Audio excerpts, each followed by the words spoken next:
Renee Bays, Rakim John, Renee Bays, Rakim John, Renee Bays, Rakim John, Renee Bays, Rakim John, Renee Bays, Rakim John, Renee Bays, Rakim John, Renee Bays, Rakim John, Renee Bays, Rakim John, Renee. Howdy out there, it's the Hee Haw Huntress, old Bays, old White. Yeehaw.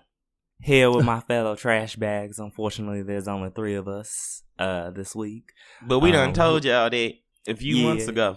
Yeah. So y'all know about what it is. Y'all know what it is. Y'all know how we do. I'm really here for the movement of the black hee haw. Or yeehaw, I guess a lot of people are saying, but I'm sticking to hee haw.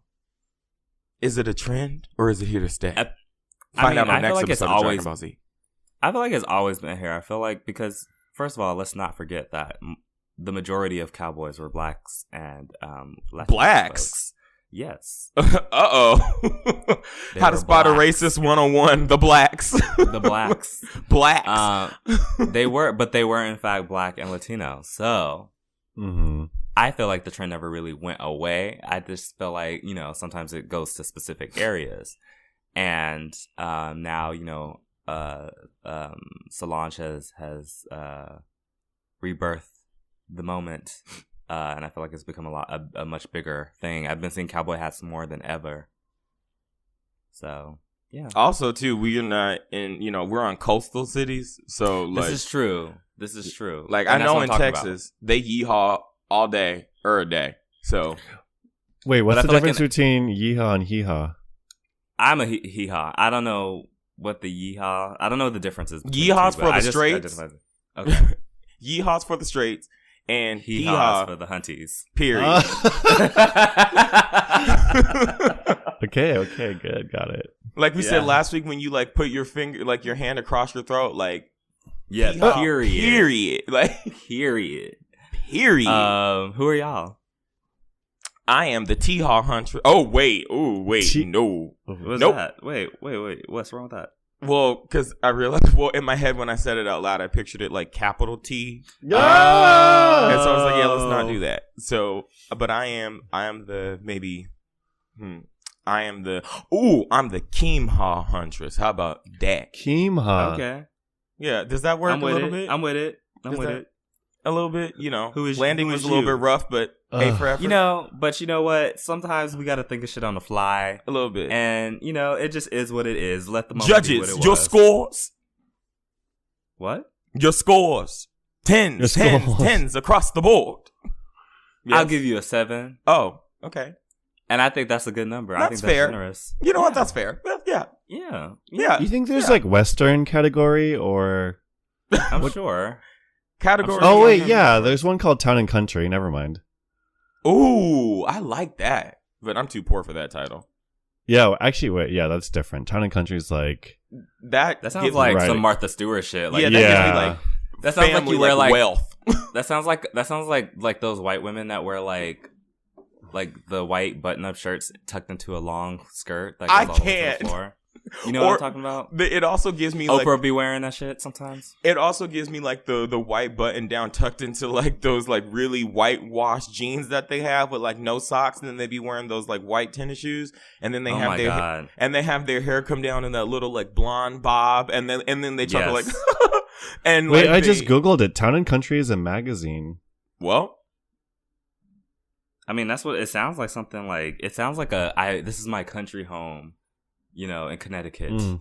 It gives me, I pay for my kids in college. Like that's, I mean, yes. I pay for my kids to get in college. Yeah. It gives me like, I like champagne at 9:00 in the morning because my husband cheats on me. Like that's what I get. So, okay, that's dark. Gosh. That was okay, dark, wait, man. but who is our third trash bag? Hi, I am John the Aquarius Hunty. I don't have anything that rhymes with hee-haw, so that's what I'm going to go with. Judges, your scores. It was like a 5. I'll give it a 5. Yeah. I agree. Look, I wanted to say it before anyone. Yeah, yeah. Look how wholesome that was. We all agreed. And no argument. We did. No arguments. No one called someone a nigger. It's great. So, okay, question. And so we've agreed to exclude Beyonce from this narrative. Beyonce, we're so sorry, sweetie. If you could hack into any one computer, whose computer would you choose? Who would like to go first? I'll go first. Okay. I want to hack into Anna Wintour's computer because I want to see who is coming up with what, who's invited to what, what's in, what's out. I just want to know. I want to be ahead of the trend. Okay. You know what's interesting, and we could talk about this maybe a little bit later, but I was talking to my friend about this and how like politics influences fashion. How so? Well, in times of like political strife and struggle, and like the economy, it also like the economy. It's largely the economy, but like in the 1920s was a time of like opulence, and like it was after World War One. And it was an incredible time for the economy. Dresses got really short. There was like, people were dripping in jewels, all that. And then the 30s came, and it was the Great Depression. After the stock market crashed, and skirts got longer, things got a little bit more simple, and people became a little bit more traditional in their style of dress. In the 40s, it was World War II. So like you had like a very like they literally couldn't afford to like wear a lot of stuff. It was actually considered tacky to wear like a lot of like extravagant things. You look at the 80s, for example, which is also like a time of like which was great for the economy, and you saw like the super gigantic puffy sleeves and like the jewels, and I feel like shoulder pads, exactly. So I feel like there's these times when things become so disgustingly like the wealthy, like displays of wealth become so disgusting that there's a backlash to it, and that's minimalism becomes a thing again. Okay, like, Professor Bass. Well, no. But I feel like this is know. like a thing. No, I stand. So, like, look at that. I feel like, and me and my friend were talking. We were like, do we feel like the maybe this could be the question of color. No, but we were saying like, do we feel like we had reached our peak of like disgusting displays of wealth? Because you see like. You look at like people's like look at J-Lo's like engagement ring, or like Keisha Kayor's engagement ring, or like or the way that like the clothes that the Kardashians wear, or like you just see like all these really disgusting displays of wealth by the wealthy. And and we were just saying like, has it reached its peak, or do you think it needs to go a step further? I was saying I felt like it needs to go a step further before we reach that backlash. But I feel like the backlash is drumming up. But yeah, I'm sorry, I didn't mean to like go on a rant. I would say that's true. No, I no, that's not a rant. That's interesting. No, do we need to write you like a 500 summary on today's lecture and have it in by tomorrow? No, it was just something that I was talking about with my friend the other day, and I was just like, when you said like the trends of things, it made me think about like that is part of like being able to watch trends, just seeing the way that looking at the economy and looking at like current politics is a good way of actually being able to see how things are going to go fashion wise. Baze, I think you just like described the job description of a strategist and influencer. Oh, hire me. You have to predict things, and okay. Anyway, whose computer would y'all hack into? Robert Mueller. First, let me just preface this by saying FBI at CIA at Homeland Security at government at gov.org at White House at press secretary at everyone. I love America. I would never say anything bad about it. Yay. Like people of color don't need rights or something. Yay. Don't arrest me. But none of us know how to hack. None of us know how to hack. Yeah. I have a Windows computer, so obviously I don't know anything. I need to go. But because it's been how long? That man was elected in 2016 and it's now 2019. I would like to see it. Yeah. I would like to see it. I mean, at this point, we're just he's finishing his term. But is it's just going to happen? Like, are the crimes that big that it's taking this long? Or what's up, sis? I am an American citizen. I did vote. I voted actually in every election I've been eligible to, midterms included. So I would like to see the report, please. What's it like? That's all I have to like. Period. And if yeah, I would love to see that information and maybe throw it on a little site called Twitter.com and then see what happens. That was so much more important than the answer I'm going to give. I would have Rihanna's computer because I really want to hear these. I would like to hear it that she has under wraps that she's ready to announce at some point when she decides to stop working in every other industry. Did you hear she's going to make like garden tools now? Listen, and you know what? And people are going to buy that. She's going to be like a conglomerate. Oh yeah, she's gonna be the new Disney. The best way to get something, the best way to get me to buy something is to put the word Fenty in front of it. So, I mean, honestly, like Fenty tablecloths. Oh, I gotta get those. Like, you know, but who knew that Fenty was gonna be like as big of a hit as it was? And who knew? People like are eating it up. Fenty lawnmower. Like, I really want like a nice, hot, sexy red lawnmower that matches like my stunner lipstick. Like, are you kidding? Like, I need it. I would like to see it. So whatever Rihanna decides to do, I will take it. Like, Rihanna could just say, I'm gonna quit music and be an artist, and I'd stand. Ooh. I mean, like a visual artist, not a interesting turn of events. A twist. Yeah. Oh, we reveal. You wanted a twist? Oh, you want a reveal? Okay, so I guess that's gonna wrap up Minutes of Color. So we'll be with the intro. What? John didn't go. No, I did. Oh. No, I was just gonna say, who do we think our anti-capitalist hunty Renee would hack into? Azalea Banks, so he could get her new music. I was gonna say Bjork. I think it would actually, for some reason, I feel like it'd be Grimes. I don't, actually, you know what? You might be right because isn't she attached to what's his name? Elon Musk. He would like use it to like he would hack Elon Musk and redistribute his wealth. That is exactly it. That's exactly what he would do. He would do something productive and burn the system or some shit. Like, really, I feel like Renee would just would go in, select all, and just hit delete, and then unplug the USB, and then just walk out, and then just let, like, some men just like to watch the world burn, and then just see what happens. And I feel like Renee would be like, I did it, and what? And what are you gonna do? I can see it. Okay, so that's gonna wrap up the intro. We will be back with the Minutes of Color.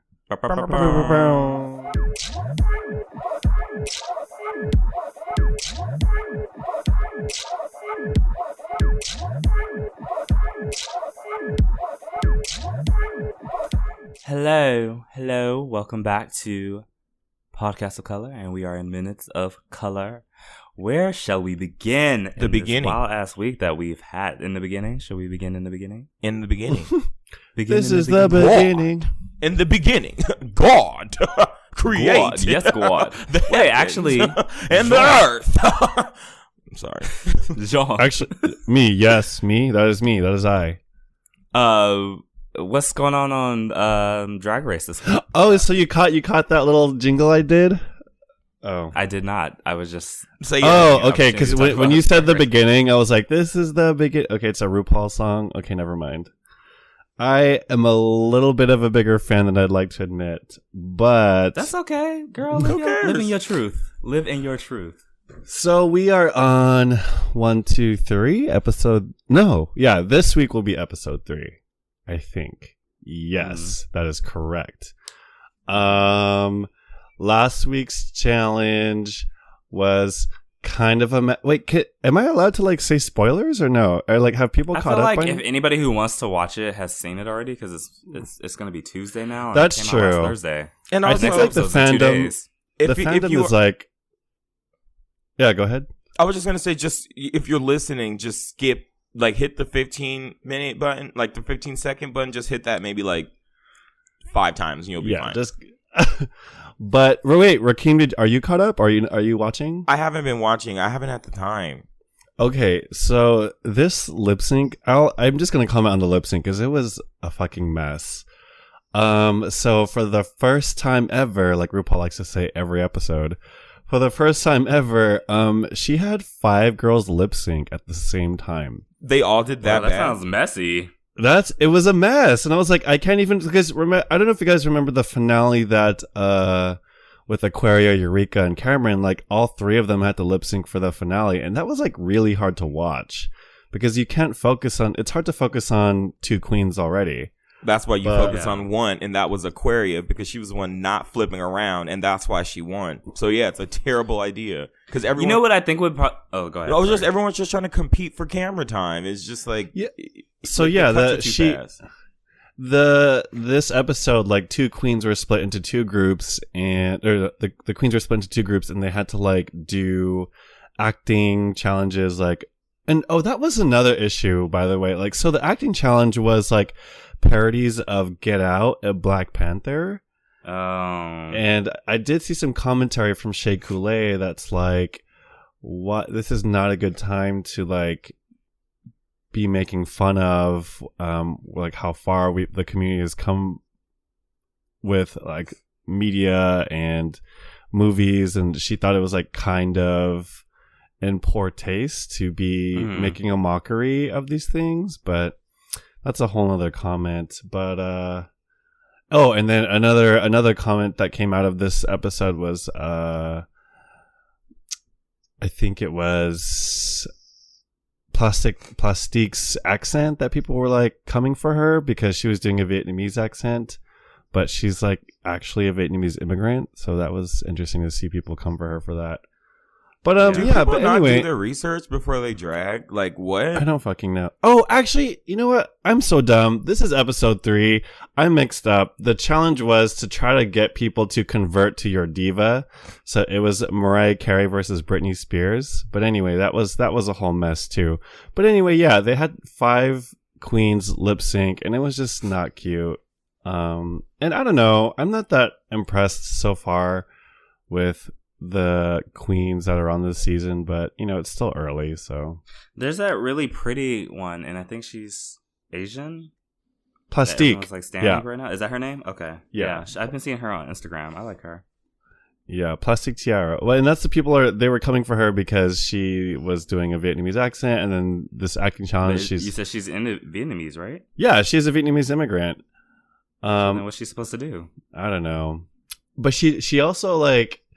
I feel like a lot of queens are coming up with excuses at the time of judgment or at the time of being critiqued.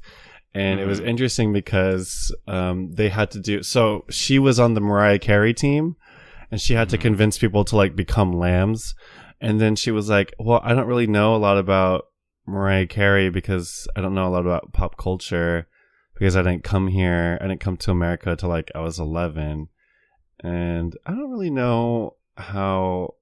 I mean, obviously I'm not Vietnamese. I don't know what's happening in Vietnam, but like I know that in Asia they're very like in tune with Western pop culture because so I don't know about that explanation, but it's just a mess. I'm still watching. That's all. Yeah. Okay. Well, I think what I was gonna say earlier was I feel like it might be better. I don't know if they have the time for it if they did this lip sync separately. Because at the end of the day, like if you're lip syncing, you're gonna be doing it on your own. You're not gonna be like if you're performing at a club or a bar or something, you're gonna be doing it on your own. So it might be better if they just gave them each a chance to go up and see who just does better on their own. Because then they're kind of like using each other as props and like, you know what I mean? Like that's something that they shouldn't. I feel like that makes it a little bit easier. It might be a little bit more difficult if you just have them up there by themselves doing their own thing. Oh, because at a show you would be by yourself anyway, right? Exactly. And if you like, and if they don't see each other, right? So they can't copy each other. So like one has to leave the room. Oh, you know. That's interesting. I mean, I like the idea of a lip sync battle. Kind of like, it's like watching Street Fighter or Mortal Kombat, but like drag queens, you know? Yeah. Well, okay. I don't know. Were you gonna say something, Rakeem? I'm shook at that analogy. Like I'm just thinking of like a drag queen fighter game now. Like I would like to see. Oh my god, they should totally make it. Like you know, like RuPaul versus Capcom or something. I don't know. Oh my god! And you know, you have like Chun-Li fighting like Shea Coulee, and then I would buy and play the game so hard. The final boss is like Ginger Minge or something. I don't know. I think it would be great. I'm sorry, that tracks me. So I don't know if you guys saw this. Sorry. What? Huh? What do we see? What are we seeing? What are we seeing? I would like to see it. What is it? Wait, I'm trying to understand who this guy is. I read this article on Queerty, but they don't say who he is. They say, anyway, this guy. I guess he's a he's a politician from Ireland. His name is Taoiseach Leo Varadkar, and he brought his boyfriend to have breakfast with the Pences at the U.S. Naval Observatory. Why? I don't get this. So I don't know who they don't say what he does in this article. Mike Pence looks so gay. Isn't he like the prime minister? Because he's like, is that what he is? It just says of Ireland, right? I think he's the prime minister. Okay, well, look, I'll go with that. Well, I hope so. I'm just gonna Google his name and then see what happens. Well, here on Podcast of Color, he's an Irish politician. Yeah, I knew that, but I don't know like what his specific title is. But what do you do well? Minister of Defense and leader of Fine Gael since June 2017. I don't know what that is, but he's okay. Well, listen, yes, that. Oh, he goes by Leo. That's nice. I should have gone with that. So yes, Leo brought his boyfriend. Listen, they come up with nicknames for us, so I'm gonna do it for them too. They brought their boyfriend and they filmed a new Sean Cody episode. John, right in front of the Pences. I need to go. Yeah, I just thought it was really interesting. Did you guys see the pictures from that? I'm looking at it now. It looks awkward. It's mad awkward. It's just, and he like even gave Leo gave a speech. And he said, "I stand here this morning as leader of my country, flawed and human, but judged by my political actions and not by my sexual orientation or my skin tone or my gender or religious beliefs." The shade, honey. You know what's so funny is when you just say, I don't discriminate against people, and then that shade against someone. Like, what timeline are we in? Like, what?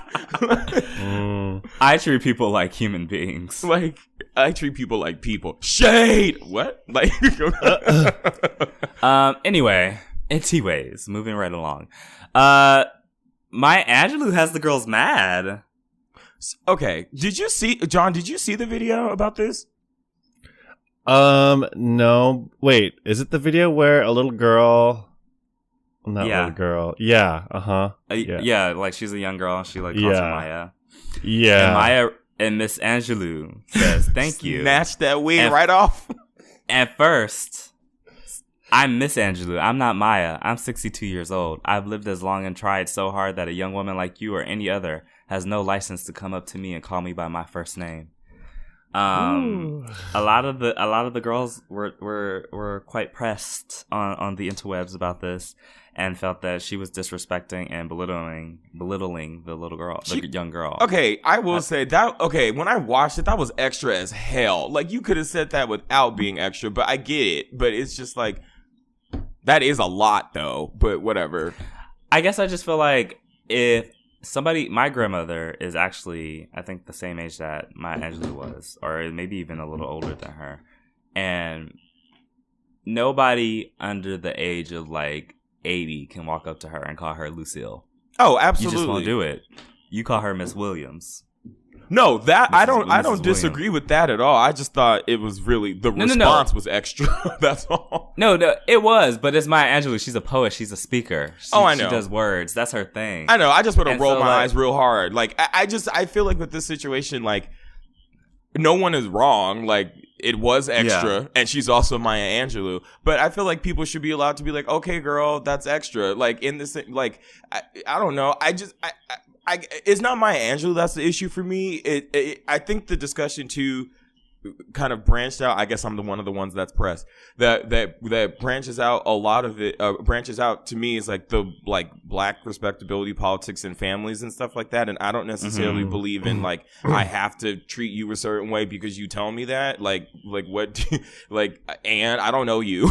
So it's, you know, so I'm not talking about Maya Angelou. I'm just talking about like in general. Sometimes I feel like that I don't like that because it's I don't know. I'm not a big believer in stuff like that. Like, if you want me to treat you a certain way, you have to treat me a certain way, regardless of who you are. I don't care who you are, because what you're telling me is that you feel like you're better than me in some kind of way, and that's absolutely not true. I don't care what you did. Yeah. So that was the issue for me.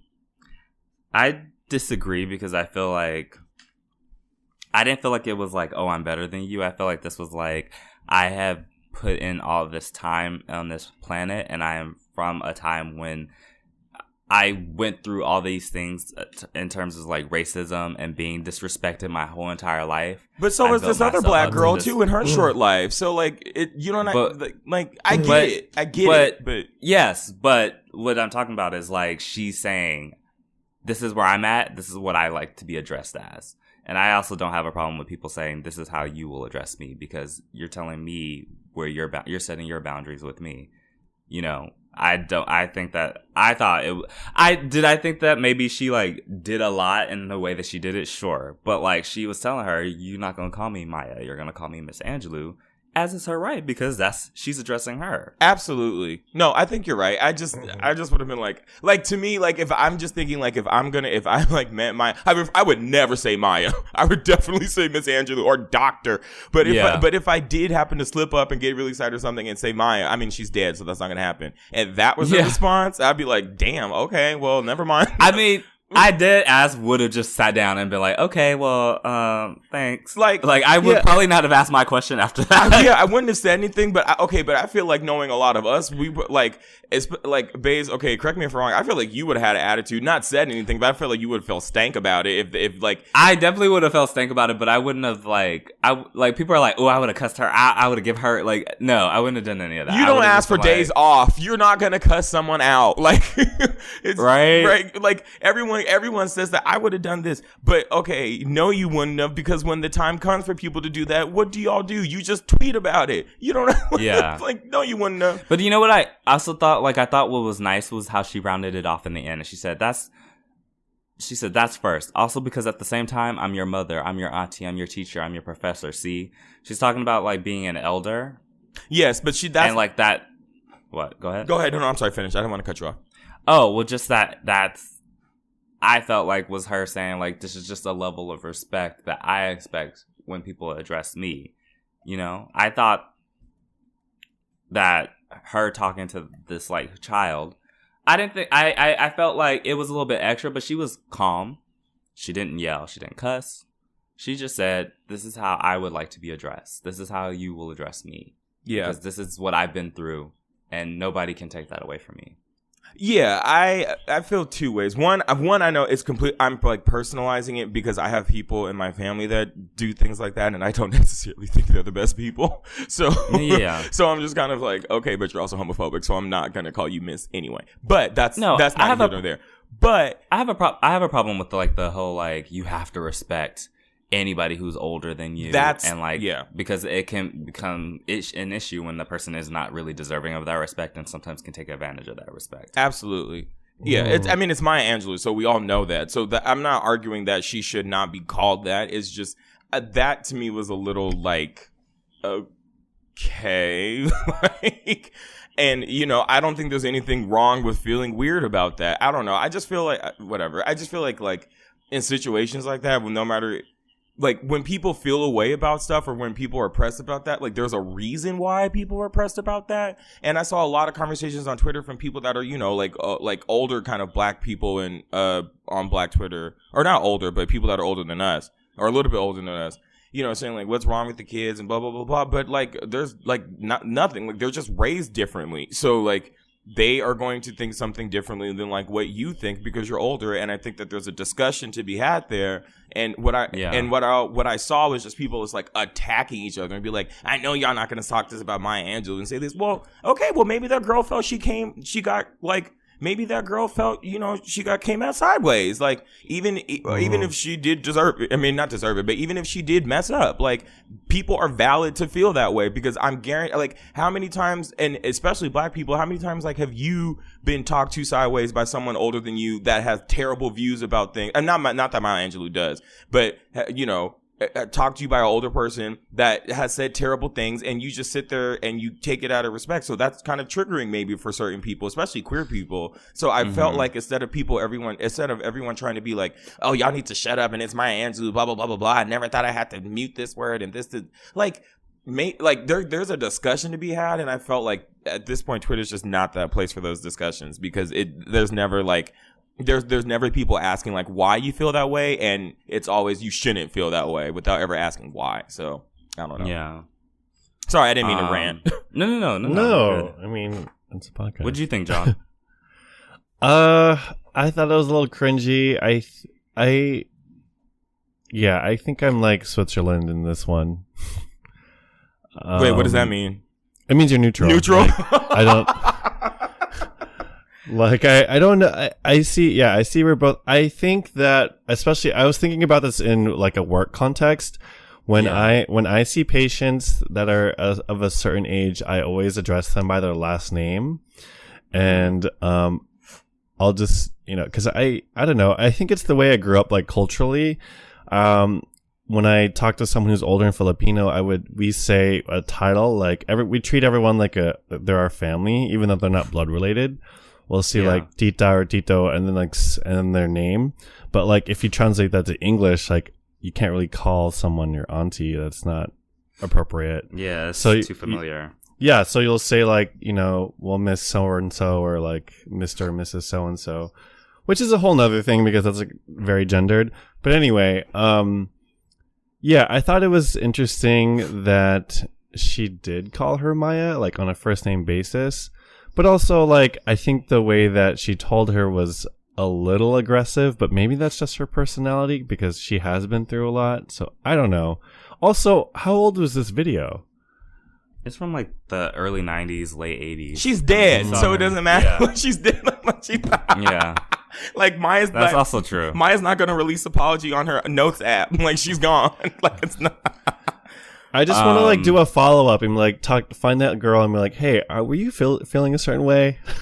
I mean, I'm sure she did, but she was all I'm sure she. Oh my god, she was. I wonder if that girl she like knows that she's like going viral. I hope she's alive. Like anyway, I'm sure. Yeah. Anyway. Anyways, yes, so much less lighthearted news. There was a shooting at a mosque, a mass shooting. It was two mosques in Christchurch, New Zealand. The death toll it was initially reported as 49 people.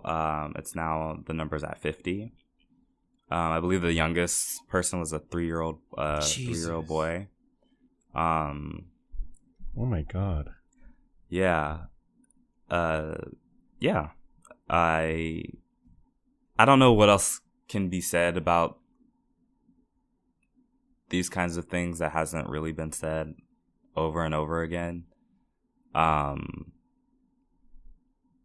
But one thing I've noticed when I've been listening to a lot of like Muslims on online and elsewhere in IRL and is that they are tired of, like, it's nice to have people be like, we love you and we support you, but they want more actionable words and more action in terms of like not tolerating anti-Muslim sentiment, and how our political landscape normalized and allow for something like this to happen, because we're not really addressing the radicalization of white men on the internet. The guy's manifesto, I was reading this article about his manifesto yesterday, and how it was filled with memes, and how the intention was to confuse reporters into posting, because a lot of memes, if you don't know what they are, they can just kind of be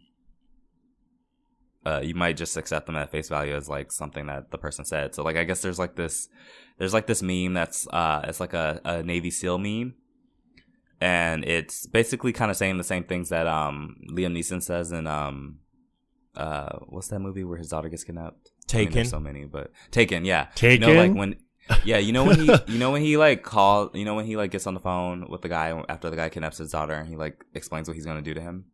Mm-hmm. So there's this Navy SEAL meme that kind of like follows that script, and it's just this guy saying he's gonna like find this person, and they shouldn't have said what they said on the internet because he's you know been trained and he has like a set of skills and blah blah blah. And so a lot of reporters mistook, not knowing that that this was a meme, thought that this guy was like military trained and reported that he was trained in the military.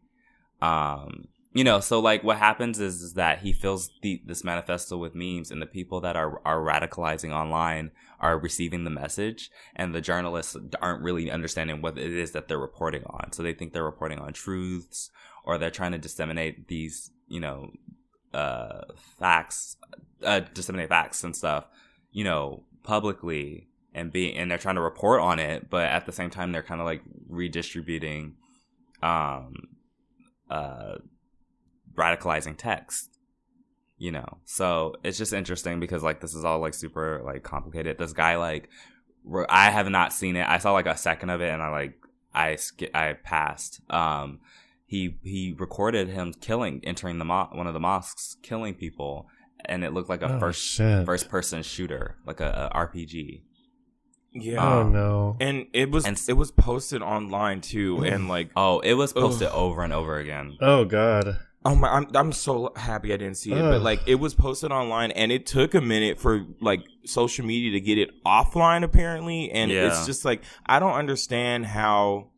Sorry, I don't want to go off. Go finish, base. No. Go ahead. I don't understand how these places like can like immediately like just have well, okay, I guess I do kind of understand how there's like copyright audios and stuff, and they take down all this other stuff like really really quick. But it was just crazy like how long that was allowed to stay up, because I think it was for at least a few hours that it was like still on the internet. And like and Twitter kind of autoplays videos like automatically, so I know a lot of people saw it. I was actually in a movie when it happened, or like when it like hit the internet or something like that. And so when I came out, it was just like a ton of people were like texting me like, or I was seeing like things on Twitter like turn off your autoplay, like do not go on. And that was just wow. I mean. And then the other thing with this, actually, never mind. I'm just kind of like at a loss for words, because it's just like. No, what other thing? No, I can't, like, I don't know. Sorry, my brain is just scrambled because stuff like this. I'm just trying to like process like how could someone like actually like do that. Like Facebook said it has removed 1.5 million videos of the attack around the world in the first 24 hours. Holy That's shit. insane. Like, why are people sharing this? Like, it like humanity scares me sometimes. Like this is one of those moments. Like, why would you? I think part of it is a tragedy porn thing. Like, people like to watch horrific things happen. Do they? Like it's just some people do. Yeah. I mean, it's why you see so many. It's why every time like a black person gets killed, you see like footage of them dying, and people don't think twice about posting a video of it. I think I mean, maybe that's a discourse too, but I feel like some people have good intentions about like, hey, this has happened. Like, watch how horrific this is. This is happening now. Like, I know. That's still tragedy porn, though. Like, it's like you're saying, like, the fact that you can't empathize with the situation without seeing it actually happen. Like, we never need to see a little white girl, like, dead in a ditch to sympathize. All we need to see is a cute little picture of her posted on the internet, on TV, whatever. But for some reason, when it comes to black and brown bodies, we need to see them in order for there to be any type of sympathy, or in order for it to actually matter. It needs to be like, and it's the same with like movies, you know, when you see like, and if you pay attention to a lot of movies, like the way that black and brown people die is usually a lot more graphic than the way that white people die. Yeah. And so, like, that's a whole other thing, too. But, yeah. So the other part I was going to say, John, was I was going to do this specifically about the, like, gaming community because because of PewDiePie? Because of PewDiePie. So, like, at the end of... I actually did hear this part, because it autoplayed. I didn't see anyone die, thank God. But, like... I heard there was a section where he says like, oh, and like be sure to subscribe to PewDiePie or something like that. Yeah, that's also a meme that as I found out. But okay, right? Okay, so that was one thing, and then like there was so PewDiePie released something, tweeted saying something like, you know, like this is awful, blah blah blah blah. Like I don't want my name associated with this or whatever, which is like the correct thing to do in that situation. However, I think the one thing that really disgusted me was kind of like the responses of a lot of like cis like straight gamers about this, because it's like PewDiePie has contributed so much to this, like so much. Like if we look at like just search PewDiePie like Nazi or something, and you'll just see so many pictures and so many things come up of him like playing at and like trying to make jokes about and wearing the memorabilia and stuff, and like that's like not funny.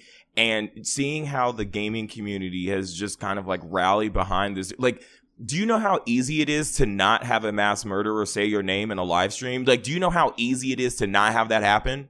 Like, It's super easy to not do, like, to not have your name be said by that. So why aren't we examining the ways in which the people I don't even want to consider myself part of that community, but the ways in which people in the community are actually like helping this, instead of trying to protect them and say like, oh, well, they have nothing to do with it. No, he's that's a problem. And the fact that no one actually wants to sit there and address it, it's crazy to me how people can sit here and play video games about corrupt governments and half elves being discriminated against and orcs and stuff and all of this fantasy BS and all kind of political plot lines, and these straight people play Call of Duty, which are like basically about political treason the whole time, and then they say things like, I don't want politics in my games, and it's like it's PC and all this, and then do all this other crap to like defend stuff like this. But it's like, girl, the games you're playing are talking about the exact same things you're saying that don't matter. So what's not clicking? Like, figure something out. This ain't it. And it's just like people need, like, oh my god, I feel like I've seen. Well, I feel like I went into the PewDiePie thing because PewDiePie was trending, and I feel like the only tweets that I saw and the only commentary I saw was about how he wasn't attached to it, which was interesting to me because I was like, you would have thought. I mean, and maybe I just missed it. But I wasn't seeing anything of anyone accusing him of being responsible for this. No, I'm not saying he's responsible. No. I'm not saying you are saying it. I'm saying that that's what I thought was interesting about it, was the fact that all of what I saw talking about PewDiePie was defending him. Oh, and I was just like, what are y'all defending him against? Because I haven't seen literally anybody say that he's at fault for this. Not that I'm sure there are people that have said that, but like that was like the overwhelming response. And like, I just thought it was interesting because this man has a history, as you said, of spouting white supremacist bullshit, being like overtly racist, using slurs in his live streams, and he's still on the top of the world. Cancel culture does not actually. I'm like, I don't believe cancel culture is really real anymore, except for what's that one girl? Selena? No, not Selena. I don't know. That one girl that said nigga, and they got her the fuck out. Who? The singer? I don't remember her name. She was like, I don't know. I forgot her name. And it was like Serena or something. It was like some random like you know, I don't know. She got canceled. She's the only person I've ever heard of who actually got canceled. But you know, this man was supposed to have been canceled multiple times, and he wasn't. And he has ties to these communities, these online communities, and a lot of white supremacists, a lot of radicalized youth do admire PewDiePie and do look up to him. And so I just thought it was really funny that like everyone was just like defending him, but like I didn't see almost anyone like actually like calling him out in this particular instance. And so I just was left wondering, like, what are y'all defending him against? Because literally the only time I heard his name mentioned is in that video. Yeah, it's like I tweeted, the only time I hear about PewDiePie is when there's trauma of black and brown people involved. So make it make sense. Well. Anyway, thank you. Next. But what's really interesting is that the Prime Minister has said that the New Zealand Prime Minister Jacinda Ardern has announced a detailed gun law reform. Literally, this is like the next day. This is yes. When is this article dated? Is this the next day? Yes, the next day. How can we get on that tip? That's what I want to know, because What? Get Republicans out of office, get the NRA out of office. Like, they literally banned assault rifles the next day. Like, no questions. And then, did you see the video of her going to the funeral and, like, laying flowers and all of that? No. She, like, goes to, it's like I don't want to give misinformation, but she went to, like, I believe it was her, that she went to, like, like a wake or a funeral, or like when they do like those tributes like on like the stairs or streets and they put like flowers everywhere. Like, she was there kind of with some of the community leaders, and I was bawling. It's just, I've never seen something like that. Like, she was respectful. She was wearing hijab. Like, it feels weird to say this, but like, I forgot that leaders could be compassionate like that. Like, I really did. That's not weird. Yeah.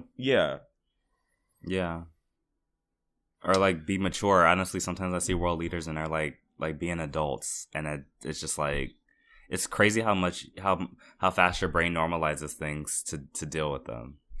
Yeah. Which also leads me into two like little stories that I'll just like kind of semi combine. This young girl got like shit for approaching Chelsea Clinton at a memorial in New York for the victims of this shooting. And there was a lot of defenses of her. She was, she's pregnant, because she has spoken out against Ilhan Omar, the politician, and her words that were people felt that could be anti-Semitic. And unfortunately, there was a pile on her in a way that, nobody has really been addressing with like Republicans. And it felt unequal, the response that she was getting versus the response, say, I don't know, Trump gets when he does something anti-Semitic or says something anti-Semitic. And so this NYU student approached her to say, like, sis, like, you should not be here because you participated in this pile-on, and you don't go this hard for Muslims. And your presence here, like, from what I understand from what I was reading, it felt very much like this was supposed to be a memorial for Muslims, and it became a place for white liberals to kind of come in and be like, it's all love, everything is love, like, love is gonna get us through. And like, obviously they're like, nah, like, love is not gonna get us through, action is gonna get us through. Not tolerating anti-Muslim sentiment is what's going to get us through. And that's just the consistent thing I've been hearing out. But I just want to mention that really quickly because I just thought it was really annoying the way that people were like, oh, but she's pregnant. Well, then she should have stayed her pregnant ass at home. If she's too sensitive to deal with people disagreeing with her and saying something like, what this girl was spitting facts. Like, this girl wasn't lying or saying anything crazy. She was saying the kind of rhetoric that you're putting out into the world is directly contributing to Muslims being discriminated against, and in this case, killed in large numbers. And that's just what it is. Her name, the girl, she's a senior. Her name is Lean Dweik, Dweik. I'm not gonna try to butcher. I did butcher that, but. It's LeeNDweik, and she's the student that confronted her. But it just was, even like Donald Trump Jr. came out to defend Chelsea Clinton, and it's like moments like this where you kind of really begin to think about the fact that we sort of treat, like, for example, like the way that people are like defending Chelsea Clinton was almost as if like she was like a member of the royal family. It was like, oh, like she's from this political dynasty. And you kind of realize, especially like with Donald Trump defending her, you kind of realize like the same kind of background that they kind of come from. And not to say that obviously the Trumps and the Clintons are not the same. Hillary and Donald Trump are not the same person. But they have a very similar background and a similar stance in terms of protecting power and wealth. And I think that that's something to keep in mind when we're talking about these sort of things, because these people are not going to save us. It's not the people that are going to be, you know, trying to toe the line and trying to pay us and not trying, but are paying us lip service while doing nothing to actually improve our lives.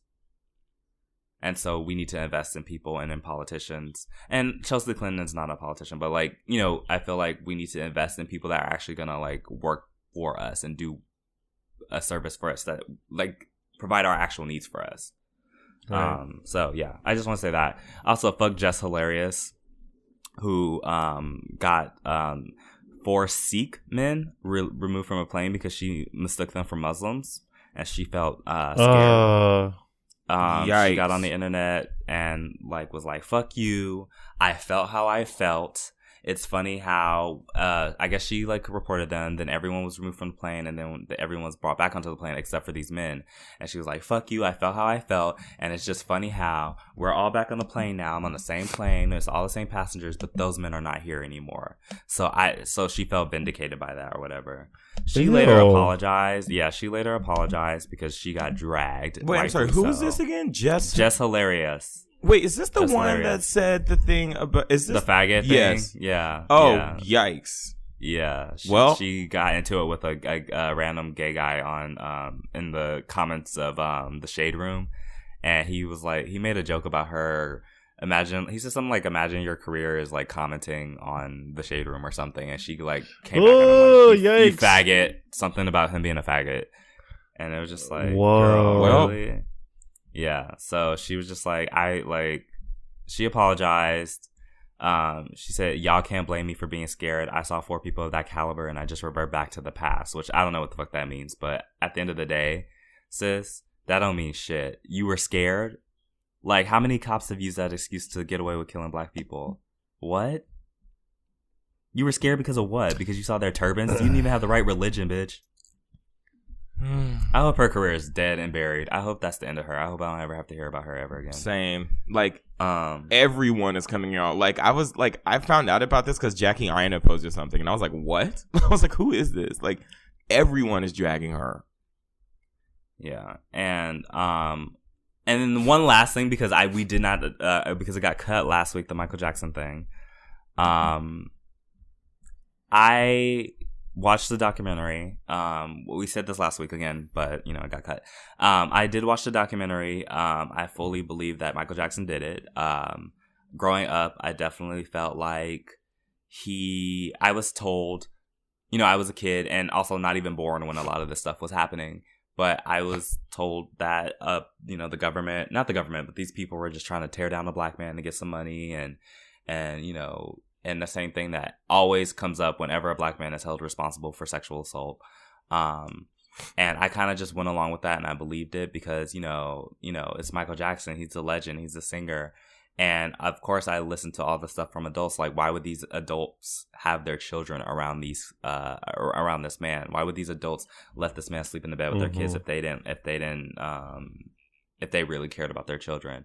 And I never asked the question, like, I never thought about power imbalance. You know, I've never lived I don't remember a world before the internet. So I can't say that I know what it even feels like to have lived in the 1980s when Michael Jackson was like at his peak. Was the biggest star in the world and was inaccessible, and you only got to see whatever pictures you got to see in the magazines. You didn't know nothing about their lives or their opinion. Actors and singers, you didn't know anything about their lives or their opinions because Twitter didn't exist, Instagram didn't exist. What you got was a video on TV. Maybe you got to see the Oscars. You know what I mean? But like, you didn't really get to feel like you had any type of access to these people, and you didn't really get to see their faults in the same way that you get to see them today. So you really kind of like lionize these people. Like, Michael Jackson was bigger than Beyonce. He was bigger than Beyonce, and that's hard to conceive of because nobody's bigger than Beyonce today. But he was bigger than what Beyonce is because I think it's impossible for anyone to ever be that big again.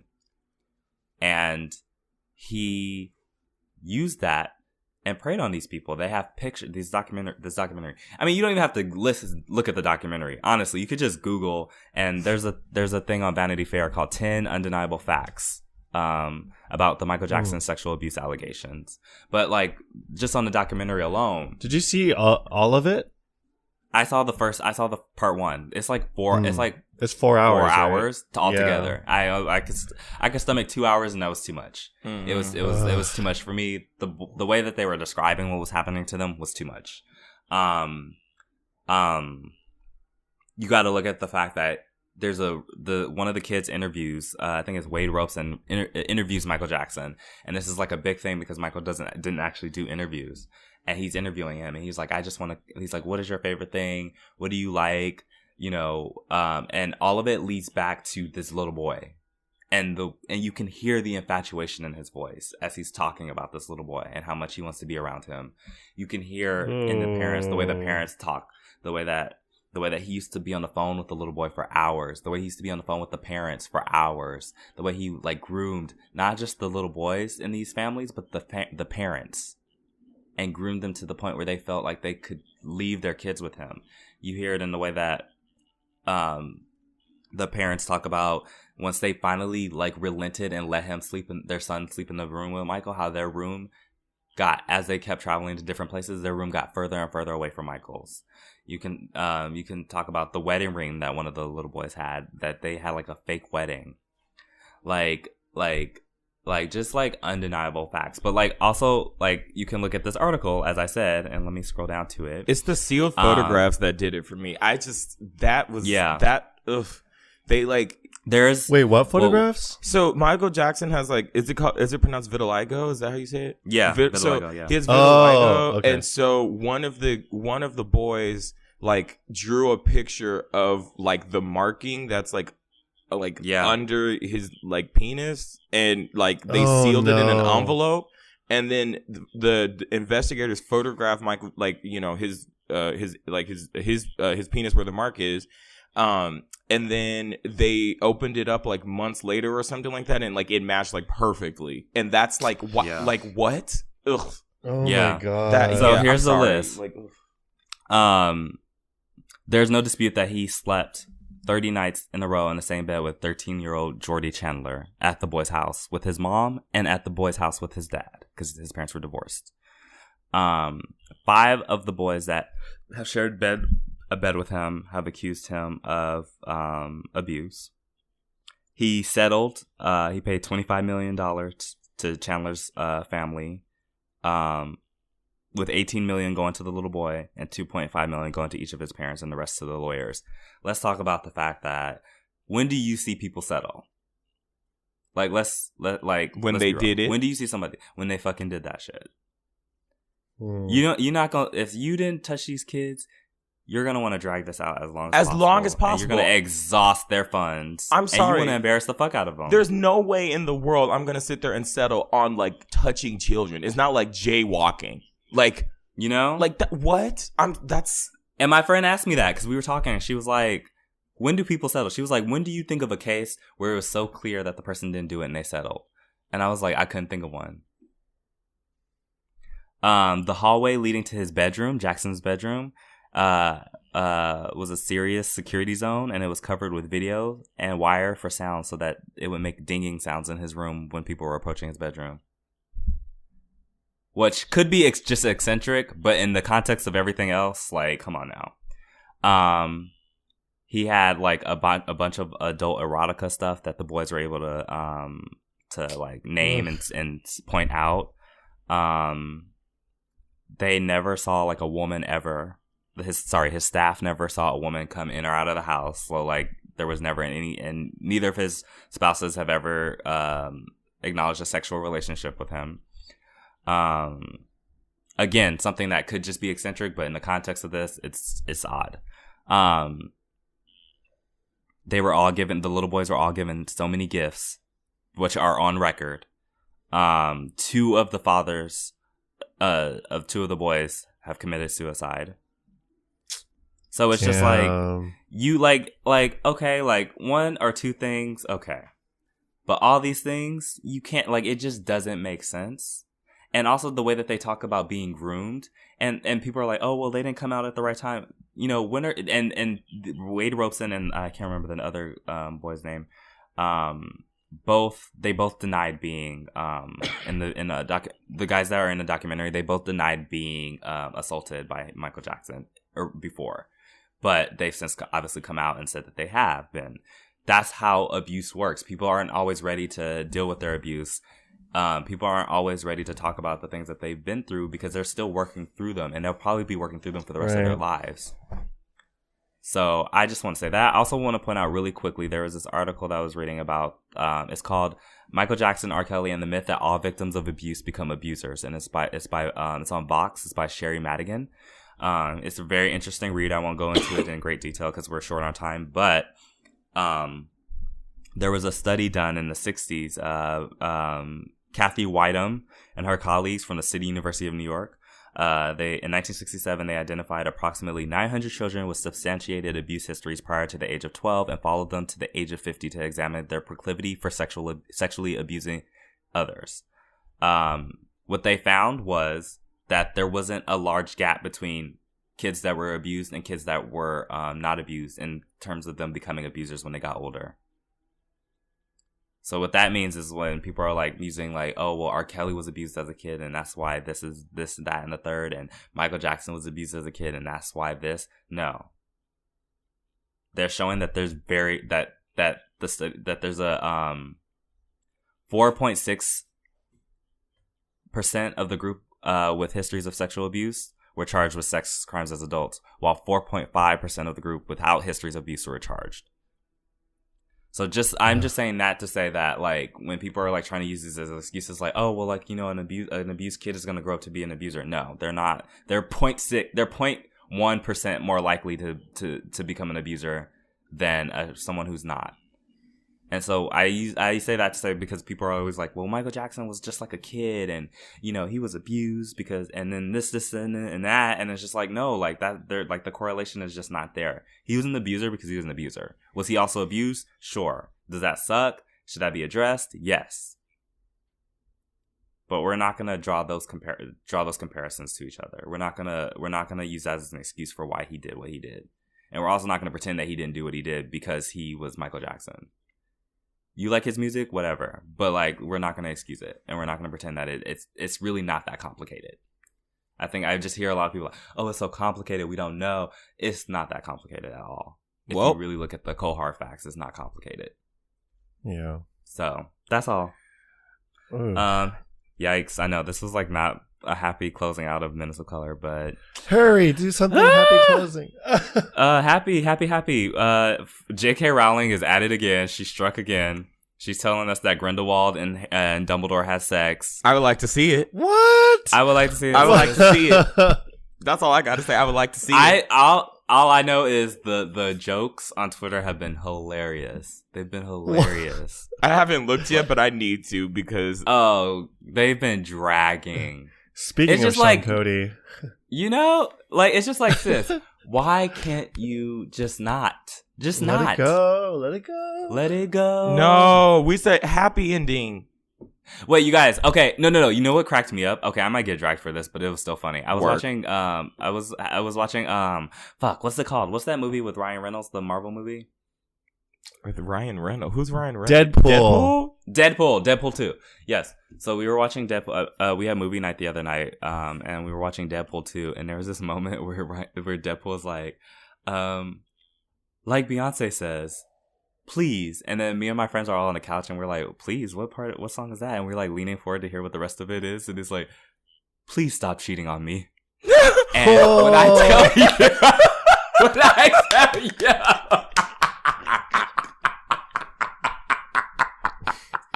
bitch, when I tell you, we quoted it for the rest of the movie because it happened at like the beginning of the movie. We quoted it for the rest of the movie and we're dying. I'm sure everyone was like, "What?" Dying. I was like, "How did Beyonce let this happen?" Like, she's seen this movie. Oh my god, that's hilarious! please stop cheating on me. Oh my god. No. And it was like, I was like, as a stan, I was like, oh, I shouldn't be laughing at this, but it was so. But funny. That's hilarious. I'm sorry. That was hilarious. Ooh, if you get dragged, I'm gonna get dragged too. So we in this together. We in this together, sis. Okay, so we're gonna be back with the Dixcast. Dixcord.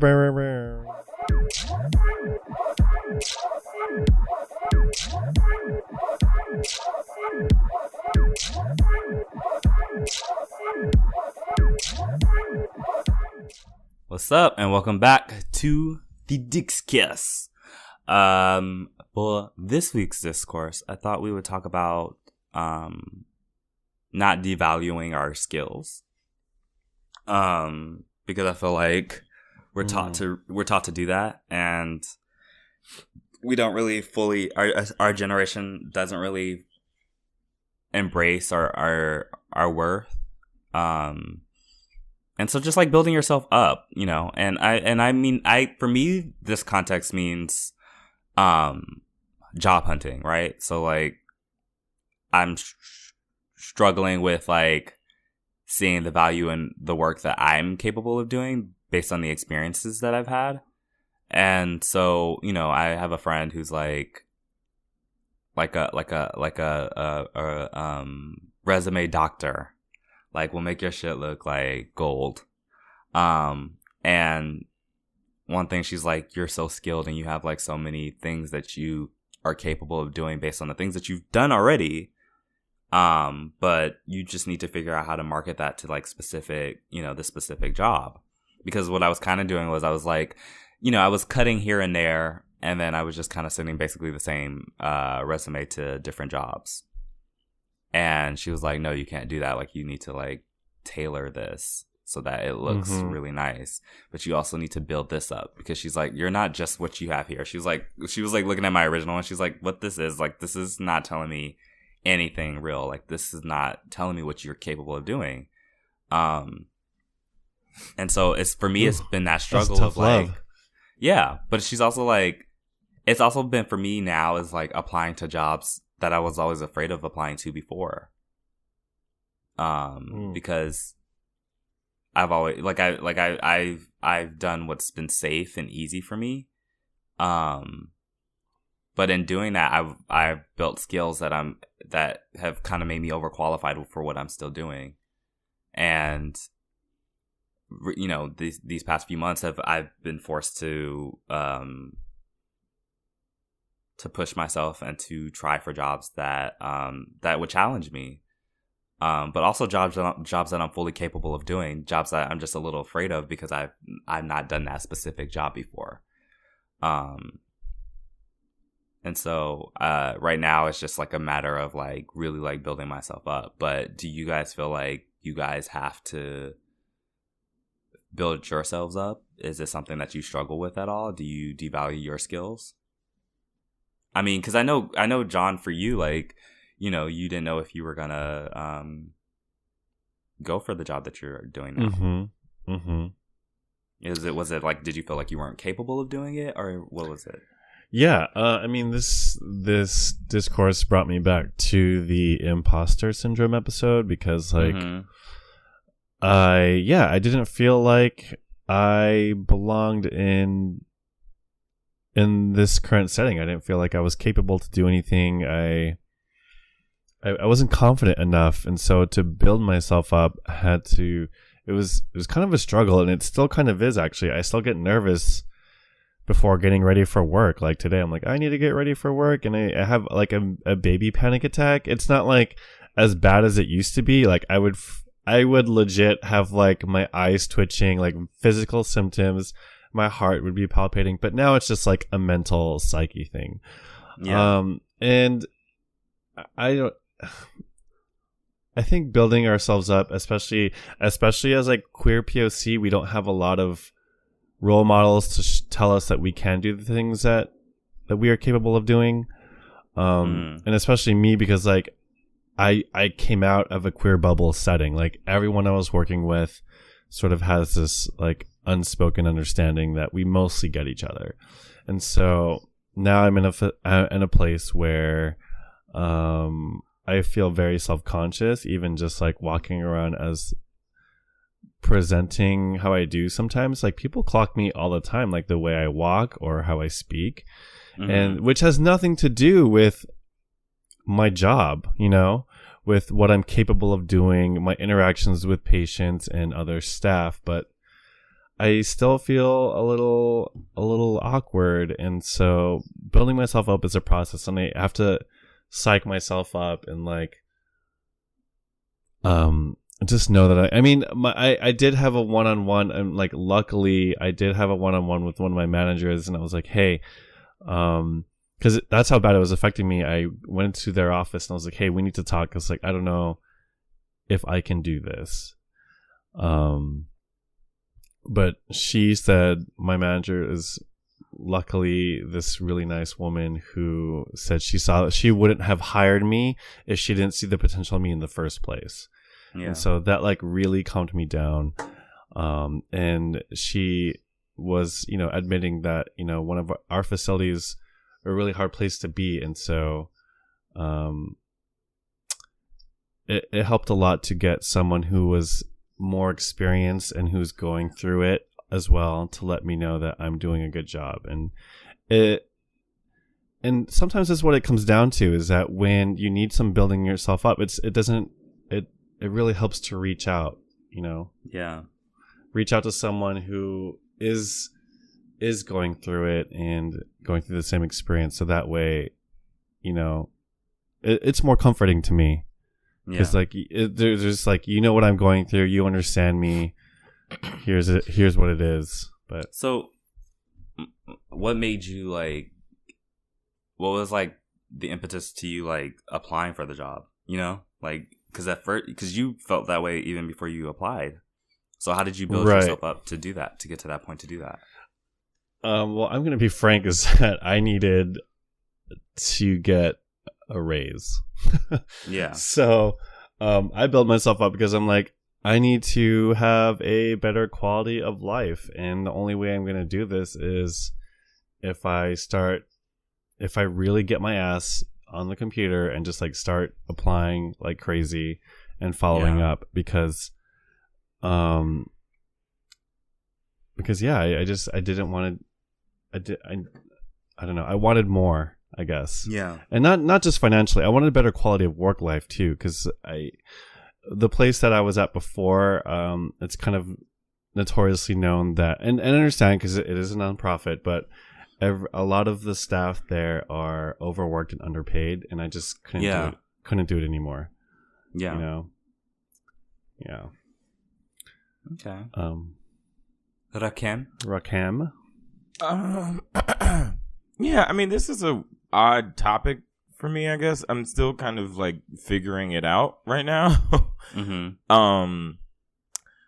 I think when it comes to like undervaluing, like not undervaluing yourselves and not like underselling yourself, I think, John, a lot of what you said was like relevant too, because like when you are like a QPOC in these spaces, like most, like unless you work at like, like a queer oriented job, like more than likely you're going to be like the minority and like an extreme minority. Mm-hmm, so mm-hmm. it's like, how do you, and then it's also like the measurements of like what is looked at as like skilled versus not skilled in the space is like in those spaces is normally so like varied and weird, because when you think about it, like to me, I automatically think of like the college admission scandal, right? And it's like, yeah, like you have these kids who like are getting, who are getting, their parents are essentially paying to play for them to get in college, like taking people's spots.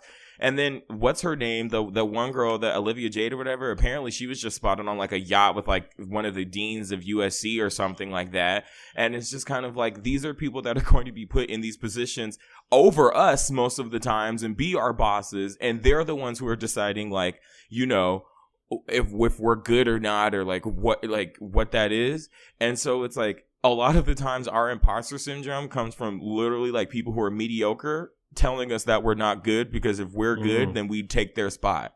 And it's like, that just clicked with me literally like the other week. Like people will actually try to like sabotage you if you're actually like doing good things and like making change in your space, because that like disrupts the status quo. And part of the way they do that is mentally messing with you. And like, and so like, I don't want to get too much into it, but I've been in experiences where I've had people like legit just like, I'm just like, am I being gaslit right now? Like I have to be. And then, so for me, that translated into like me not really like, I didn't update my resume for a really long time. Like I I don't know. And every time someone said like, oh, like congrats, or I like this, or I like that, I always like downplayed it because I don't know. I feel like my whole life I was like taught to not be like, yeah, you know, yeah, you're not supposed to like really be proud of like what you're capable of doing. Up. Mm-hmm. Right. Like it's more like, you know, work hard, but like that's really be it. Humble. You know? Yeah, exactly. And it's like, but the thing is, I think there's a difference though between, I think you can be humble and acknowledge your skill and worth at the same time. And it's like the older I'm getting, it's like the more I'm kind of realizing that like, it's like, you're not wrong to be like, I did like, and not even, I mean, work context, that's kind of like what we're talking about, but in other places too, like it's okay to be like, I don't like the way you treat me, or I deserve more money, or I work hard, so I deserve this. Like that's your, like if you're at a job or somewhere that pays you, like, the worst thing they can tell you is no, and then you can just start to look for another place while still working there. Like, and there's other things you can, you know, and it's like I don't think we should ever, like, I don't know. Sometimes, I not to bring Beyonce into this, but I think if I've watched, you know, that Year of 4 documentary, and her documentaries are always, to me, like they're like doses of like inspiration. Every time I feel like lazy or like I don't want to do something, or like I feel overwhelmed or like I can't do something, I watch one of them. And there's a quote that she says, and it says, sometimes we don't reach for the stars and we're satisfied with what other people tell us we're supposed to be satisfied with.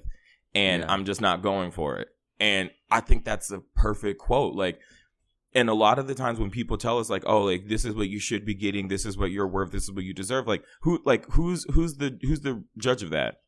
And most of the times it's not someone that looks like you, has the same ideas that you have, and really probably doesn't care about who you are as a person or like in the groups you belong to. Well, sometimes that person is you though. What do you mean? Like sometimes you're that person who's trying to shut yourself down before other people can do that. Oh yeah. Oh, absolutely. And I think a lot of us are... Go ahead.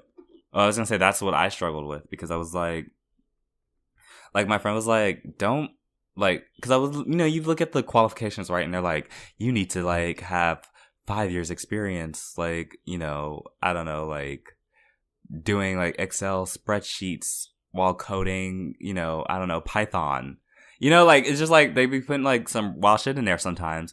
And my friend's like, just like say what you're capable of doing, say what you know how to do, and still go for the job. She was like, let them tell you you're not qualified.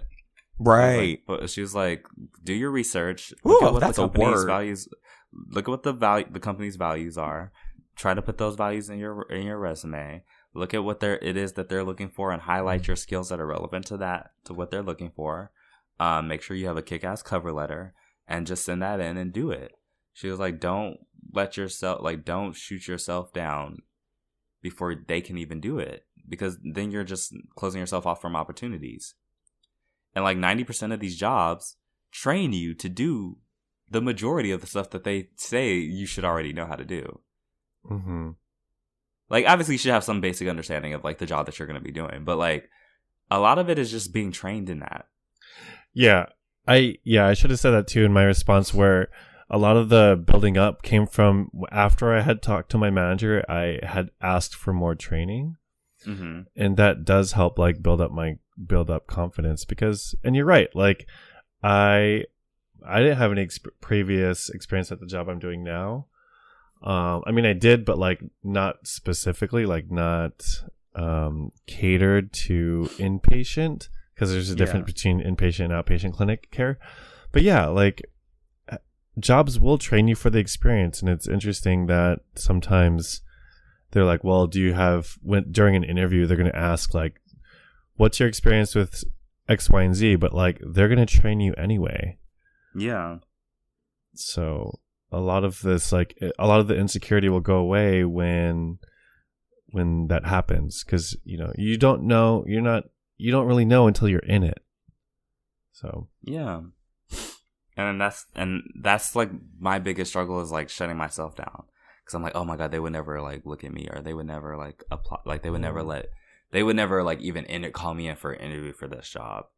And then meanwhile, you know, and it's just so funny because I mean, I'm still waiting to hear back, so I probably shouldn't say too much about it. But like, there's this job that like I never would have thought in a million years that I would even get an interview for, and they ended up like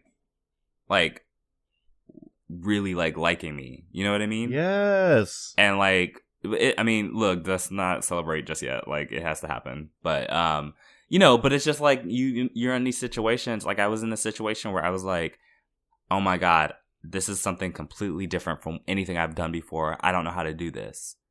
And my friend sat me down. I was like, sis, you know how to do that because you did this. And you know how to do that because you did that. And I think part of it is because, like, I mean, not to go all Renee and anti-capitalist, but like capitalism really teaches us that so-called unskilled labor, first of all, exists because let's be real, there's no such thing as unskilled labor. Okay, if you're doing something, it's a skill. That's a skill. Period. Yeah. That's like it's a skill. You're whether you learned it on the job or not. Like you're learning a skill. So that was like that's something I'm still trying to get out of my head about. It's just like, okay, so like when I was doing this, let's even say you worked in retail, right? What did you do when you were working in retail? Because a lot of retail jobs are different, and they ask different things of you. Maybe you did more stuff on a computer. You know what I mean? For all you know, like maybe you did some programming shit. And you didn't even really realize that you were doing some programming shit because you work in retail and all you think you are is a retail employee. You know what I mean? Like people like you develop skills over time as you work. Unless you're just like a lazy ass bitch who's not doing anything when you go to work, like you're developing skills. Mm-hmm. But a lot of it too, Baze, is like I feel like a lot of this is set up to make you feel like you're not developing skills when you actually are. Exactly. So you stay in those positions. Like exactly. You don't even realize how much you can do. Like in some of my outside projects that I do outside of my job, I can't tell you how many times I walk into there and I'm like the most qualified like nigga in the room because it's just like, but it's like stuff that you wouldn't even think about. Like for example, like a small thing, like we were you know, I had to make business cards for something and no one like knew how to make them. And I did it in like 20 minutes.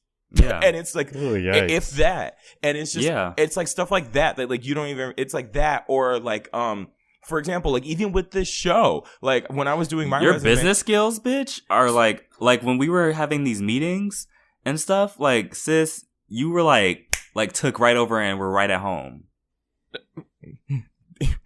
Yeah, but the result, which I was happy about. But now, I mean, we don't have to talk about that. Yeah. Okay. The point is that your skill set was there. Yeah. Thank you. Okay, everybody else's wasn't.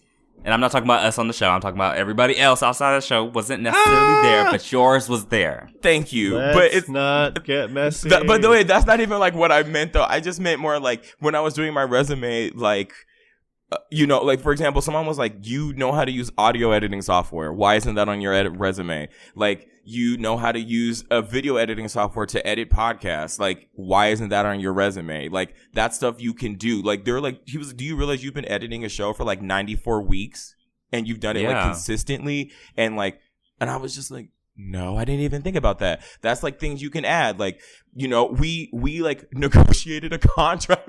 like there's so much we've done and we didn't even like realize we could do. So it's really interesting when you like sit back and look at the ways in which you like in any of these jobs, like no matter what it is, like, and just not even that, just like in your life too, like about like, you know, and the things that you've learned. And that stuff is relevant. And I think especially in like 2019, like, I don't think a lot of employers are as like, and especially I think like for people like in the entertainment industry, like in the arts and stuff, like people aren't as like, as strict with stuff as in like more like white collar industries and stuff like that. So, you know, like you never know what you could be good at. Like you could be an assistant at like a management company or something like that for like a year, and then that will give you skills to do like whatever. And exactly. You know, you can do so much. Bitch, like I didn't realize, like I was like, bitch, I know how to bookkeep. Like, bitch, I know how to use Excel spreadsheets, ho. And actually, like, I know how to check the fucking discrepancies in the system and log shit. Like, you know, and it's just like even like little shit like that. Like I never thought like that would be anything. Like, but like you translate it into a specific job that you need these skills for, and you can tailor that shit to what you need to be able to do in this new job. You know? Yeah. It's like, it's crazy. But I think, like, again, that's what it comes down to with, like, capitalism teaches us to devalue ourselves and what we're capable of doing. And so we're in these jobs and we're just like, oh, well, you know, I can just do this little bit of something. But it's just like, you know what? A lot of the shit we can do, our parents can't fucking do. They can't walk into any office and do that shit. Do you know how, like, incapable a lot of older people are when it comes to, like, technology? Oh, my. We could do a whole discourse on just that. Like we can do so much. Like, we're so capable. Much. Let me tell you a quick story about this because I had to. Okay, so I was. So every time at my job we have a show. My job is to do installation pictures of the show, update the website, you know, put like the price list and all that stuff online, make the price list, all that stuff. And so this one person, I told him like, send me images of, I sent him a spreadsheet and I was like, send me the images of the pieces in the show, fill out the spreadsheet accordingly and name the image file, the title of the piece so I can match it to the spreadsheet. Makes sense, right? Mm-hmm. Tell me why I get sense. I'm asking just to be sure. Tell me why I get 8 separate emails with 5 different pictures that are around like 300 pixels wide. And he got a marker and wrote on a sheet of paper and taped it to the picture that said like number 1. No, he didn't. Yes, he did. He didn't. Yes, he did. Yes, he did. It said number 1, 2, 3, each one, and it has a hand drawn number on paper on it, and then that's how he did it. And I said, I can't use these like because you put a piece of paper in front of the artwork, and they're not like, and then. I was just like, okay, can you just send me the images and the titles of the pieces? The titles of the pieces that he sent me. I said, I need this to make my inventory and then the price list. And he sent me what he said was, these are the titles of the pieces, but not the titles of them in the show. They're separate titles because you wanted them for inventory. So that's why I sent it to you like that. So I said, I don't know what you're talking about. I need you to come in. And so what I had him do is I had him drive his ass down there and we sat there and I had to have him like type it out in person because it was too much. So you're absolutely right, Baze. All the time. Like, but yeah, it's just wild. Like, we really don't think that we know how to do shit and we know how to do so much. Like, even like just so, like, my friend was like, she was like, people think like I know how to do all these things. And she's like, 90% of it is just me like, not 90%, but she's like a good chunk of it is just me like Googling shit and like figuring it out on my own because it's that simple for a lot of things. Google is free. I'm telling you, like you can teach yourself how to do so much. Like I don't know how to edit a podcast. I just learned it off of Google. Like that's how I learned how to do it. It's crazy. YouTube, like there's just so much at our fingertips and we're capable of learning so much. And we know so much already. It's just like, don't devalue yourself. Like, please, like, if there's a job that you like and it sounds like interesting to you, or hell, if you just need some money, and that's where I'm at. I just need some money. I also want to do a job. I also want to do a job that I enjoy and a job that I know I can do well, which is what I've been applying to. But I also need some money. Period. So if you just need some money and you know that you see a job and you're like, that sounds like something I could do. Don't let the qualifications intimidate you because that's what they're there for. They tell you they have that bulleted list so that you will be like, oh, I can't do this. And then the people that do apply to it. And actually job descriptions 90% of the time are like, or job descriptions are 90% of the time harder than the actual job. Like, yes, they say that to like the job, like my job, like if I listed you my job description versus what I actually have to do, like it's completely different. Though, girl, you do a lot, so I do a lot. But okay, that's tea. But okay, but like my contract says, like the one I signed, like my only requirements are to sit there at the space during business hours and go to meetings. Like that's literally all I have to do. Yeah. So yeah. Yeah. And that's one thing, like, I'm looking at my job, like, I was so intimidated by the job that I'm doing now, and now I'm just like, bitch, this shit is easy. It's, like, nothing, you know? It's not difficult at all, but, like, learning all, like, the medical knowledge that I have to learn, like, I did not know what the fuck I was doing when I first got here, and now I'm like, whatever. It usually just takes 2 weeks to make something like a habit or, like, get a hold of, like, a skill or something, so. You learn, and they're gonna teach you. They're going to teach. It wouldn't matter if you were coming in with like 10 years of experience. If you go into a new job, they're going to teach you how they want it done. Yeah. So, T. Yeah. that's all. That's all I have to really say about that. And just like, yeah, just like I don't know. I just want to be encouraging. I just want everybody to just like know their worth and like shoot for the stars and do what they want to do. Wait, can I say something really quick? Yeah. When you said building yourself up, I thought I was thinking outside of work. And yeah, you can talk about that. Most recently, I went to this event, and like, I don't know. So a lot of queer events, like club queer events, are very like sexually charged, I guess, you know. Mm-hmm. So a lot of like boys show up as boys, and like I don't know, I didn't want to do that. Like I wanted to show up something like a look, and so I didn't think. I was looking through the photos of this specific event. I was like, I don't know if I could like pull something off like these other girls do, and like I don't have access to a lot of. I don't know. I'm not very involved with fashion, and obviously someone like, I think I said one episode, like someone like commented that I don't know how to blend my makeup correctly, which is still true. Which is still true. I don't know how to do it.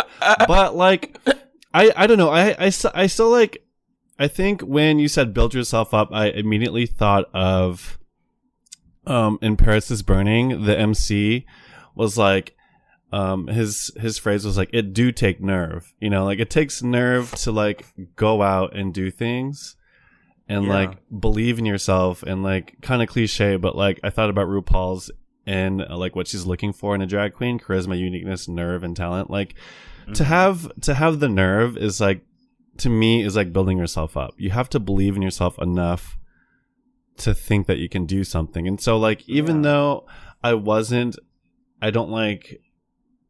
I'm not as experienced as like a lot of these other folks who go out and do things, I still thought like I would take a risk and like whatever, makeshift my own shit, like make my own headpiece, because I don't have access to things, but I will say that I'm a crafty bitch. Like I can get a hot glue gun and make something. Yes. So period. And it paid off. Like when I went out, even though when I showed up, a lot of the folks that were there was like basically muscly dudes, like half naked. A few friends and I, like, we showed up and like we got a lot of compliments, and like people were taking our photos because I don't know, I think it paid off to think outside of the box, just like do whatever you want, make something. And it was really nice to see the response of that. And so like, it did take me a minute to build myself up and like, what am I going to do when I show up in like a fucking hoop skirt with no filling in it? But it was still fun. And I think it pays off. And I think if anyone out there who has any questions or insecurities about how they're going to present, and like, oh, are people gonna like me? Like, I think that if you put something out that you have created yourself and that you're proud of it, I mean, the worst that can happen is that like, you know, you show up and I don't know, someone clocks you for not blending your makeup. But like, if that's your aesthetic, like your friends are always like, I don't know. I'm really lucky that my friends are like, hey, you look amazing and blah, blah, blah. And like, I don't know. That just means a lot. And so I think the payoff is worth it. Like, go ahead. Sorry. Go ahead. I was going to say, I guess I feel like the theme of the motto for today is, the world is going to tear you down. Don't be one of the people participating in that. Build yourself up, because nobody else is going to. I like that. That's what I think. Like, sometimes I go outside and I'm like, oh, I don't like this outfit anymore. But I'm just like, you know what, bitch? Like, everyone else is going to tell me if they don't like it or not. Like, I might as well stand it because I'm wearing it and I have to for the rest of the day. So. Mm-hmm. Yes. I agree. Yeah. I think y'all said it all. Okay, well, we have one letter that we can read real quick. I would like to read it. So they said, hello, fellow trash bags. Their name is Brennan. I really like the name. They said that I can say it, so I like that name.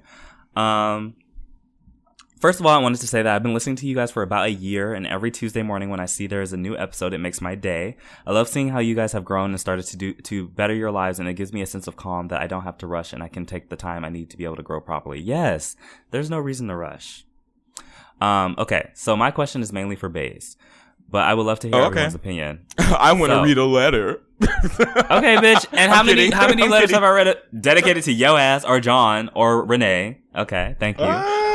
So like you, Baze, I'm a 25-year-old gay black aspiring writer. I mostly like to read and write YA fiction. Okay, cute. As of late, I've seen articles online and Reddit about a YA Twitter mob forcing YA POC authors to self-cancel their novels for being insensitive. In the main case, I read about a Chinese immigrant author named Emily Wen Zhao to self-cancel her debut novel called Blood Heir, which was based on her own culture. Because there was a slave auction scene which the mob claimed was insensitive to the African-American slave experience. There was another author from whom I heard about who was a gay black male who also recently canceled his novel because the villain was from another minority community and many found this to be insensitive. It turned out many of the people who protested the book being released or left low-ranking reviews for the books on Goodreads hadn't read the books or were not one of the people to receive an advance copy. They were going solely on what they read on Twitter. In the past episode, I know you guys talked about cancellation culture and what your opinions were on the subject, but my question for you guys is, are people going too far with this? Should certain topics be limited to certain groups only? Do you feel the times we're being a little too politically correct and starting to censor what kind of stories we can read and write? Is it also preventing others from forming their own opinions? In my opinion, as a gay black man, I don't think stories should be limited, and I really don't mind if people who aren't a part of my culture write stories with characters from my culture. I acknowledge that my experience may have differed from many other POCs and others may feel differently, but I believe once we start boxing off who can write about what, we end up limiting ourselves. Thanks again for such a great podcast, and I can't wait to see what you guys continue to do. So I'm semi-familiar with the book, the Blood Heir book. I'm more familiar with the other book that you mentioned. It's interesting because I feel like part of it is there just aren't enough people of color in publishing to really kind of like get ahead of this. The issue is that there's just still very much white people making these decisions, and while there are more women in publishing now, they're still white, and so they're not like, for example, the black gay author who his book self-canceled, his shit could have easily been fixed had they sat down and had a conversation with like people maybe of that background, and they maybe had sensitivity readers. I had heard about the book before it even was announced, so I was like, yeah, this is not gonna be cute. And so I think that's really largely the issue. Do I think that like it's going too far? I think it's interesting because people have brought up on Twitter, a lot of authors have, POC authors have brought up the fact that there is a quickness to cancel just authors of color in a way that they are not going after white authors, because white authors are able to still have like their problematic books with their problematic characters of color, and it's still like, the cry is sort of like, let's wait and read the book. But then when it's like an author of color, it's like, oh, this is canceled, like this is horrible, like, and maybe it wasn't the best storyline to go with. It maybe isn't something I would have personally gone with, but I think that there is a quickness to cancel people of color, and I also think that there's a lot of hypocrisy in the publishing industry, because I feel like a lot of people are like, oh yay, diversity, we love diversity, but when it comes right down to it, when you hear like the background shit, when you hear what the editors and just people in these publishing houses are actually saying about these books, like they're talking about, I don't know how to sell this. And it's just like, you're in marketing. That's your job. You went to college for this. What's not clicking? What's not clicking? Yeah, what's not clicking? What's not clicking? How do you not know how to sell this book? Like, you know what I mean? But that's because there are only white people in this room making this decision on how to sell this book. And so it's a lot of what? Sorry. I mean, that's kind of what I was talking about before. Like, when those kind of people are making decisions, like, your job is to be creative and figure that out. So figure it out. Yeah. Like, you literally, you applied for this marketing job. See, this is a perfect example. This is why we need to have more confidence, especially people of color, because these white people be walking in here like, I can do this, and then they can't do shit. These hairdressers be like, oh yes, I'm a master hairstylist. You don't know how to do black hair. You don't know how to do any hair stronger than, what, 2C? Curlier than 2C? Ooh. People be walking around doing all, like, white people walk into these places with such confidence. And that's why I say we need to build our confidence, because it's ugly. But yeah, I mean, I don't like the idea of saying like if a book is like really offensive to somebody's culture, and, you know, I haven't read Blood Air, and I'm not from the culture that the black author's book is related to, so I don't want to speak on either one of these as an authority on like whether they were offensive enough. But if they were offensive to someone's culture, you know, I don't know. I guess I don't really have like an answer for that. I would hope that like they would get the chance for the book to come out so that people can read and see if it's actually good. I have spoken to people who read the Black Gay Guy's book, and it was not. So I think caping for that, but yeah, I think it's very complicated, but I also think that there needs to be more opportunity created for authors of color, and I also think that people need to stop paying diversity lip service. It's always like, we want diversity, but then, you know, these same people are saying, oh well, we already have a book about this race. You know, editors are already saying that. Editors are saying, well, you know, oh, we can't, is this about police brutality and this is about police brutality? No, sorry, we can't do that. Stories are completely different. No, it's fine. We can't do that because they both they both are about people of color pertaining to a specific event. You know what I mean? But meanwhile, we can get like 30 books about some white girl riding a dragon. You know what I mean? So I think that's really what's gonna change things, is having more people of color in the industry, but there has to be a culture change because it's hard for them in that industry. What'd you say, Rakeem? Nothing. I was just like dragons. I just like Game of Thrones, so I just no, but it's just like how many, like, there's so many young adult books about like some white girl in a fantasy world, some like 16-year-old white girl who's a princess doing something or the other. You know what I mean? And that those stories are different from each other, but nobody ever is like, oh, there's too many of this. You know what I mean? But like, let there be a book about a black character, right, doing maybe something like sort of related to something else that another black character does in another book. Oh, that's too much. You know? Yeah, no, it's ugly. It's ugly. So I don't know. I'm sorry. This was like a long-winded like little rant. I think like just more diversity in the publishing houses is what's gonna like make a difference. I don't want to say that like I hate necessarily cancel culture all the time, because sometimes like some books don't need to be out there. Some books are harmful. I haven't read either of these, so I can't say specifically that they are, but I haven't heard good things about one of them at least. So yeah, I don't know. What do you guys think? I don't really have much to add. I think you got it. I think when the listener asked about certain people being unable to write about things, I don't know why, but I immediately thought about food Yelp reviews. Mm-hmm. And white people. Yeah, and like if I was reading, like, sometimes I read the reviews about Filipino restaurants I go to, and like I'll read reviews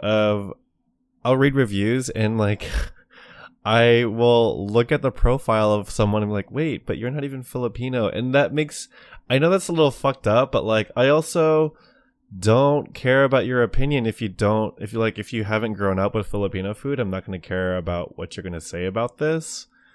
So I think about what they were saying about not being able to speak or write on something if that's not your culture. I don't know about, writing a novel, but I will say that I don't care about someone's opinion when it comes to certain things. Yeah. And that's one of them. And I, like, obviously when it comes to writing a story in a book and like all this, it's completely different. But I think when it comes to certain things, I do think that some people should stay in their lane and not like speak on something that, like, hey, you probably shouldn't talk about that if that's not your, Or like there's other critiques, like there's all these like popular Thai food places popping up in LA.